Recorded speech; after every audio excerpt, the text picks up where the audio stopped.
सभी प्रतियोगी परीक्षार्थियों को मेरा प्यार भरा नमस्कार। श्री कृष्णा हिंदी क्लासेज के इस ऑनलाइन प्लेटफॉर्म पर आप सभी का हार्दिक स्वागत, अभिनंदन। साथियों, मैं सबसे पहले क्षमा चाहता हूं कि पिछले एक सप्ताह से रेगुलर क्लास नहीं ले सका। वो विद्यालय में मेरी कुछ व्यवस्थाओं के कारण ये क्लासें नहीं ले पाया, इसलिए मैं क्षमा चाहता हूं। अब से प्रयास करूंगा कि अपने रेगुलर क्लास लगे। साथियों, हम पिछली क्लास में संज्ञा पढ़ रहे थे और संज्ञा में हम व्यक्तिवाचक संज्ञा, जातिवाचक संज्ञा और भाववाचक संज्ञा तीनों के प्रकार पढ़ लिए थे और भाववाचक संज्ञाओं का निर्माण किस प्रकार से किया जा सकता है उस टॉपिक को पढ़ रहे थे। मैंने आपको बताया कि भाववाचक संज्ञाओं का जो निर्माण है वो 5 प्रकार से किया जा सकता है कि जातिवाचक संज्ञा से भाववाचक संज्ञा का निर्माण, सर्वनाम से भाववाचक संज्ञा का निर्माण, विशेषण से भाववाचक संज्ञा का निर्माण और क्रियापदों से भाववाचक संज्ञा का निर्माण और अव्यय से भाववाचक संज्ञा का निर्माण। हमने शुरू के जो 3 चीजें हैं, 3 बातें हैं, जातिवाचक संज्ञा से भाववाचक संज्ञा का निर्माण, सर्वनाम से और विशेषण से, उसको पढ़ लिया था। आज मैं आपको क्रिया से भाववाचक संज्ञा का निर्माण पढ़ूंगा। यहाँ पर कुछ महत्वपूर्ण क्रियापद दिए जा रहे हैं जिनसे किस प्रकार की भाववाचक संज्ञा बनती है, आपको इनको ध्यान में रखना है। परीक्षा में अधिकतर यहीं से पूछा जाता है। तो आइए मित्रों, देखते हैं कि किस प्रकार क्रिया से भाववाचक संज्ञा का निर्माण होता है। इधर एक तरफ मैंने क्रियापद लिखा है और इधर एक तरफ भाववाचक संज्ञा लिखी है। जैसे यहाँ पर खेलना एक क्रिया है, जिससे अगर भाववाचक संज्ञा का निर्माण हो तो खेल एक भाववाचक संज्ञा बनती है। जीतना से भाववाचक संज्ञा का निर्माण होगा जीत। लूटना से लूट। यहाँ से प्रश्न ऐसे आ सकता है कि खेल में किस प्रकार की संज्ञा है या खेलना क्रिया से किस प्रकार की भाववाचक संज्ञा का निर्माण होता है। तो आपको सिंपल सा ऐसा ही याद रखना है, ज्यादा प्रपंच में नहीं पढ़ना है। खेलना से किस प्रकार की भाववाचक संज्ञा का निर्माण होता है, तो खेल। जीतना से जीत, लूटना से लूट, हंसना से हंसी। अब ये प्रत्यय लगने की वजह से हंसना से ई प्रत्यय लग गया तो हंसी हो गया। ई प्रत्यय की वजह से जैसे पढ़ना से पढ़ाई होता तो आई प्रत्यय लग गया, चढ़ना से तो आई प्रत्यय लग गया, थकना से आवट प्रत्यय लगने से थकाउट हो गया। लेकिन आपको इतना ध्यान नहीं रखना, आपको सिर्फ इतना ध्यान रखना है कि किस क्रिया से किस प्रकार की भाववाचक संज्ञा का निर्माण हो रहा है। बनाना जैसे क्रिया है, उससे बनावट भाववाचक संज्ञा का निर्माण हो रहा है। चुनना से चुनाव हो रहा है। यहाँ से परीक्षा में प्रश्न आ सकता है कि चुनना से किस प्रकार की भाववाचक संज्ञा बनती है, तो चुनाव। घबराना से घबराहट। उड़ना से उड़ान, ये एक महत्वपूर्ण क्रियापद है। उड़ना एक क्रिया जिससे भाववाचक संज्ञा का निर्माण होता है, उड़ान। लेना देना एक क्रिया है जिससे भाववाचक संज्ञा का निर्माण होता है, लेन देन। जीना एक क्रियापद है जिससे भाववाचक संज्ञा का निर्माण होता है, जीवन। एक बहुत महत्वपूर्ण है। गिनना एक क्रिया है जिससे भाववाचक संज्ञा का निर्माण होता है, गिनती। बहुत सी बार परीक्षाओं में ये भी पूछ लिया जाता है कि गिनती में किस प्रकार की संज्ञा है, तो वहां अपन थोड़ा कंफ्यूज हो सकते हैं, तो आपको इसका ध्यान रखना है। गिनना एक क्रियापद है जिससे भाववाचक संज्ञा का निर्माण होता है, गिनती। खाना पीना क्रियापद है जिससे भाववाचक संज्ञा का निर्माण होता है, खान पान। और गर्जना एक क्रिया है जिससे गर्जन भाववाचक संज्ञा का निर्माण होता है। तो ये कुछ महत्वपूर्ण क्रियापद है जिससे किस प्रकार भाववाचक संज्ञा का निर्माण होता है, ये अपन ने देखा है। इसको आप उतार लीजिए। उसके बाद हम अव्यय से भाववाचक संज्ञा का निर्माण किस प्रकार होता है उसको पढ़ते हैं।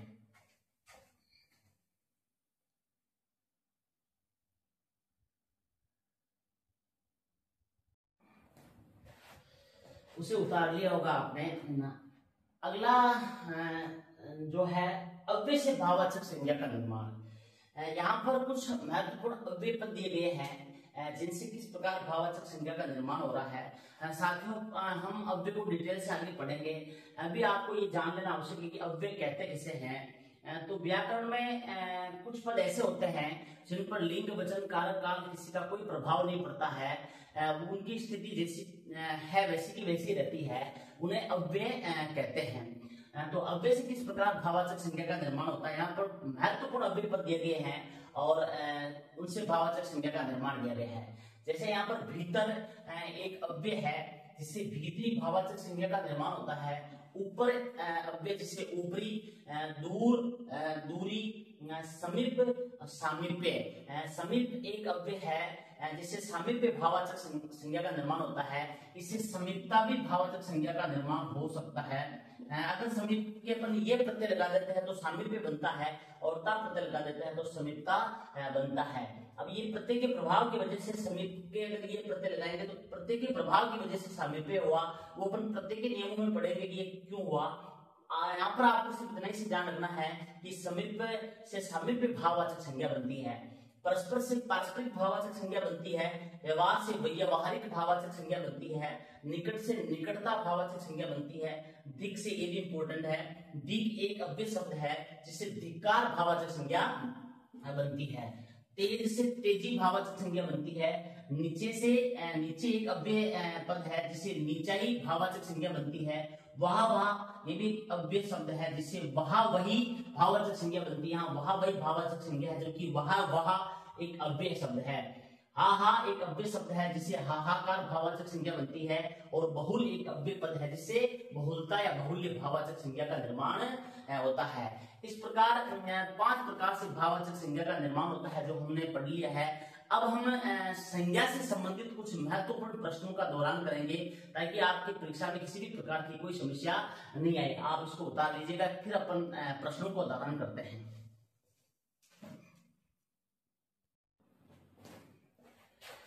आइए मित्रों, अब हम संज्ञा से संबंधित कुछ महत्वपूर्ण प्रश्नों का दोहरान करते हैं। ऐसे प्रश्न मैंने छांटे हैं जो विशेषकर परीक्षाओं में आते हैं या अब आने के चांसेस हैं। तो आइए देखते हैं इन प्रश्नों को। पहला जो प्रश्न यहाँ पर दिया हुआ है वो है, इनमें विशेषण से बनी भाववाचक संज्ञा नहीं है। प्रश्न वापस देखिएगा, इनमें विशेषण से बनी भाववाचक संज्ञा नहीं है। इसका उत्तर आप मन में सोच लीजिएगा, फिर मैं आपको बताऊंगा। पहला ऑप्शन है प्राथमिकता, दूसरा सुंदरता, तीसरा समता और चौथा है ममता। इसमें विशेषण से बनी भाववाचक संज्ञा नहीं, वो छाड़ना है। दूसरा प्रश्न है, इनमें क्रिया से बनी भाववाचक संज्ञा नहीं है। क्रिया से बनी भाववाचक संज्ञा नहीं है। पहला ऑप्शन है बढ़ई, दूसरा है दौड़, तीसरा है उतराई और चौथा है खटाई। अगला है, किस विकल्प में सभी विशेषण शब्द संज्ञा शब्दों से रचित है। किस विकल्प में सभी विशेषण शब्द संज्ञा शब्दों से रचित है। इस प्रश्न को ढंग से पढ़ना। किस विकल्प में सभी विशेषण शब्द, यानी यहाँ पर इस विकल्प में जो दिए हुए है वो सारे विशेषण शब्द है, लेकिन आपको ऐसे विशेषण शब्द सामने हैं जो संज्ञा शब्दों से ही रचित है, जो संज्ञा शब्दों से रचित है। पहला ऑप्शन है शिक्षित, कमाऊ, दूसरा है भीतरी, आपसी, तीसरा है पीड़ित, दयनीय और चौथा है वार्षिक निचला। अगला प्रश्न है, इनमें से क्रिया विशेषण से बनी भाववाचक संज्ञा है। कौन सी संज्ञा भाववाचक संज्ञा जो क्रिया विशेषण से बनी है। क्रिया विशेषण उसे कहते हैं जो क्रिया की विशेषता बताए उसे क्रिया विशेषण कहते हैं। तो इनमें से क्रिया विशेषण से बनी भाववाचक संज्ञा कौन सी है। क्षमता, ममता, शीघ्रता और विशालता। अगला प्रश्न है, इनमें क्रिया से बनी भाववाचक संज्ञा नहीं है। ऐसी भाववाचक संज्ञा बतानी जो क्रिया से बनी हुई नहीं है। कमाई, लड़ाई, पढ़ाई, भलाई। अगला है, मधुर विशेषण से बनी भाववाचक संज्ञा नहीं है। मधुर एक विशेषण शब्द है, ऐसी कौन सी भाववाचक संज्ञा नहीं बनती है वो आपको इसमें बताना है। तो आप आराम से इनके उत्तर मन में विचार कर लीजिएगा, फिर अपन इसको एक एक प्रश्न को हल करते हैं। पहला जो प्रश्न है आपने सोच लिया होगा। पहला जो प्रश्न है, इनमें विशेषण से बनी भाववाचक संज्ञा नहीं है, यानी आपको ऐसी भाववाचक संज्ञा छांटनी है जो विशेषण से नहीं बनी हुई है। यहाँ पर अपन देखते हैं, पहली जो भाववाचक संज्ञा वो प्राथमिकता है, दूसरी जो भाववाचक संज्ञा है वो सुंदरता है, तीसरी भाववाचक संज्ञा समता है और चौथी भाववाचक संज्ञा ममता है। सभी भाववाचक संज्ञा है, लेकिन यहाँ पर आपको विशेषण से बनी हुई भाववाचक संज्ञा, इनमें विशेषण से बनी भाववाचक संज्ञा नहीं, वो छाड़ना है। तो यानी अब यहाँ पर देखते हैं तो प्राथमिकता में प्राथमिक शब्द है, ये एक विशेषण ही है। सुंदरता में सुंदर भी विशेषण है और समता में सम भी विशेषण है। यहाँ पर ये जो ममता है, ममता में जो मम होता है वो विशेषण न होकर के क्या होता है, एक सर्वनाम होता है। तो यहाँ पर जो ममता है वे विशेषण से बनी हुई भाववाचक संज्ञा नहीं है, तो इसका उत्तर हो जाएगा आपके ममता। अगला प्रश्न है, इनमें क्रिया से बनी भाववाचक संज्ञा नहीं है। यहाँ पर अपन देखते हैं जो पढ़ाई में पढ़ना एक क्रिया है, दौड़ना एक प्रकार की क्रिया है, और उतराई में उतरना क्रिया है, और खटाई में खट्टा है। तो खट्टा एक विशेषण शब्द है, इसलिए खटाई क्या हो जाएगा, विशेषण से क्रिया से बनी भाववाचक संज्ञा नहीं, क्योंकि खट्टा एक विशेषण है होता है, तो इसका उत्तर हो जाएगा खटाई। अगला है, किस विकल्प में सभी विशेषण शब्द संज्ञा शब्दों से रचित है। ये महत्वपूर्ण प्रश्न है, इसका ध्यान रखना आप। किस विकल्प में सभी विशेषण शब्द, यहाँ पर सभी विशेषण शब्द है, लेकिन ऐसा विशेषण शब्द आपको छाड़ना जो संज्ञा शब्दों से रचित है। यहाँ पर अपन देखते हैं पहला ऑप्शन है शिक्षित और कमाऊ। यहाँ पर अपन बात करते हैं तो शिक्षा जो शब्द बना हुआ शिक्षित है, उसके शिक्षा मूल शब्द, शिक्षा जो शिक्ष धातु से बनता है, तो यहाँ पर शिक्ष धातु की वजह से ये विशेषण नहीं हुआ। यहाँ पर कमाऊ, कमाना क्रिया हो गई तो विशेषण नहीं हुआ।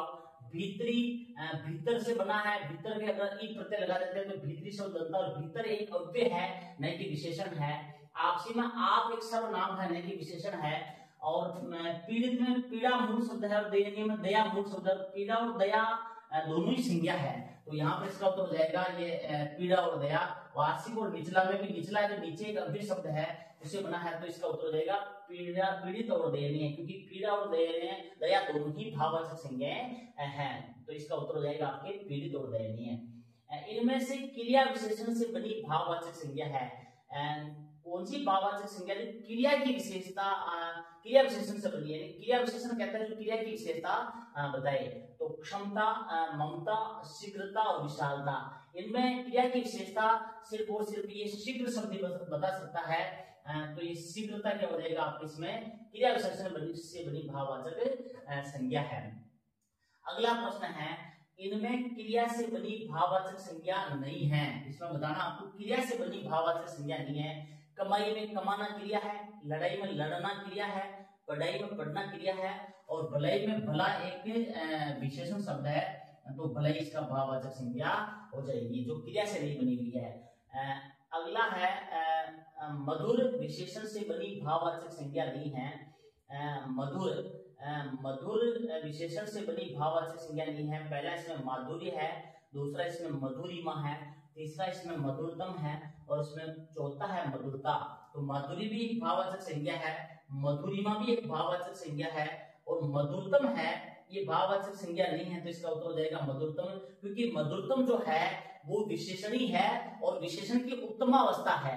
विशेषण की जो 3 अवस्थाएं होती है अपन विशेषण में पढ़ेंगे, उसमें सबसे उत्तम अवस्था है वो विशेषण की विशेषता होती है। यहाँ पर मधुरतम एक विशेषण की उत्तम अवस्था की स्वयं विशेषण है, न कि भाववाचक संज्ञा है, और मधुरता भाववाचक संज्ञा है। तो ये 6 महत्वपूर्ण प्रश्न है, मैंने आपको बताया। कुछ महत्वपूर्ण प्रश्न और अपन पढ़ते हैं, पहला आप इनको उतार लीजिएगा।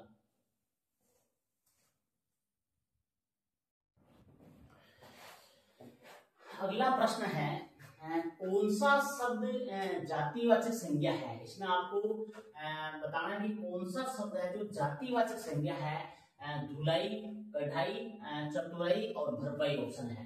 अगला प्रश्न है, निम्नलिखित में से किस संवर्ग में एक शब्द भाववाचक संज्ञा नहीं है। ये आपको ध्यान रखना है कि निम्नलिखित में से किस संवर्ग में ऐसा कौन सा वर्ग जिसमें एक शब्द भाववाचक संज्ञा नहीं है, इसका उत्तर देखना है। पहला जो ऑप्शन है वो है सज्जनता, ऊंचाई, यश और थकान। दूसरा है हानि, जीवन, उदासी, निराशा। तीसरा ऑप्शन है वात्सल्य, ममत्व, कंजूस और शक्ति। अगला ऑप्शन है अपनापन, मिठास, कालीमा और सौंदर्य। एक शब्द छाड़ना है जो इस वर्ग में है ना, एक ऐसा शब्द छाड़ना जो भाववाचक संज्ञा नहीं, वो वर्ग कौन सा है। अगला है, निम्नलिखित में से किस संवर्ग में एक शब्द जातिवाचक संज्ञा नहीं है। एक शब्द है ना जातिवाचक संज्ञा नहीं, वो छाड़ना है। मनुष्य, पुस्तक, हाथी, फल।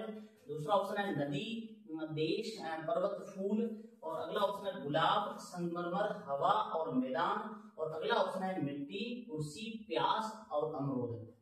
ये ऑप्शन है। आपको ऐसा वर्ग छाड़ना जिसमें एक शब्द जातिवाचक संज्ञा नहीं है। अगला प्रश्न है, महात्म्य में कौन सी संज्ञा है, ये भी बहुत इंपॉर्टेंट प्रश्न है। महात्म्य शब्द भी बहुत सी बार परीक्षा में पूछा जाता है, शब्द शुद्धि की दृष्टि से भी पूछ लेते हैं, तो इसमें कौन सी संज्ञा वो भी आपको बतानी है। हल करते हैं इनको। अगला जो मैंने प्रश्न दिया है, कौन सा शब्द जातिवाचक संज्ञा है, तो इसमें धुलई एक भाववाचक संज्ञा है, चतुराई भी भाववाचक संज्ञा, भरपाई भी एक भाववाचक संज्ञा है, कढ़ाई है जो जातिवाचक संज्ञा है। अगला है निम्नलिखित में से किस संवर्ग में एक शब्द भाववाचक संज्ञा नहीं है, क्योंकि एक शब्द आपको ऐसा छांटना जो भाववाचक संज्ञा नहीं है। तो यहाँ पर अपन देखते हैं, सज्जनता भाववाचक संज्ञा है, ऊंचाई भाववाचक संज्ञा है, यश भाववाचक संज्ञा है, थकान भाववाचक संज्ञा है, हानि बिल्कुल भाववाचक संज्ञा है, जीवन, उदासी, निराशा सभी भाववाचक संज्ञा है, वात्सल्य, ममत्व, कंजूस, शक्ति, इसमें कंजूस है जो भाववाचक संज्ञा नहीं है। कंजूस किसी की विशेषता बताता है तो ये भाववाचक संज्ञा नहीं। अगर कंजूसी होता तो निश्चित रूप से भाववाचक संज्ञा होती, तो इसका उत्तर हो जाएगा आपके ये, इसमें एक ये शब्द जो भाववाचक संज्ञा नहीं है। अगला अपनापन, मिठास, कालिमा, सौंदर्य सभी भाववाचक संज्ञा है। अगला प्रश्न है, निम्नलिखित में से किस समर्ग में एक शब्द ऐसा छाड़ना जो जातिवाचक संज्ञा नहीं है, तो मनुष्य, पुस्तक, हाथी, फल, इनमें सभी जातिवाचक है, नदी, देश, पर्वत, फूल, इनमें भी जातिवाचक है, गुलाब, संगमरमर, हवा, मैदान, इनमें भी सभी जातिवाचक है, मिट्टी, कुर्सी, प्यास, अमरूद, यहाँ पर जो प्यास है वो जातिवाचक नहीं है, भाववाचक संज्ञा, तो इसका उत्तर हो जाएगा मिट्टी, कुर्सी, प्यास, अमरूद। और अगला प्रश्न है, महात्म्य में कौन सी संज्ञा है, तो महात्म्य में भाववाचक संज्ञा होती है, इसका उत्तर हो जाएगा। तो ये कुछ महत्वपूर्ण प्रश्न जो संज्ञा से संबंधित थे वो मैंने आपको बता दिए हैं। अब हमारा जो संज्ञा का टॉपिक है वो पूरी तरह से समाप्त हो गया है। इसके बाद हम अगला टॉपिक सर्वनाम को पढ़ेंगे। यहाँ तक आज अपनी क्लास पूरी होती है। जय हिंद, जय भारत।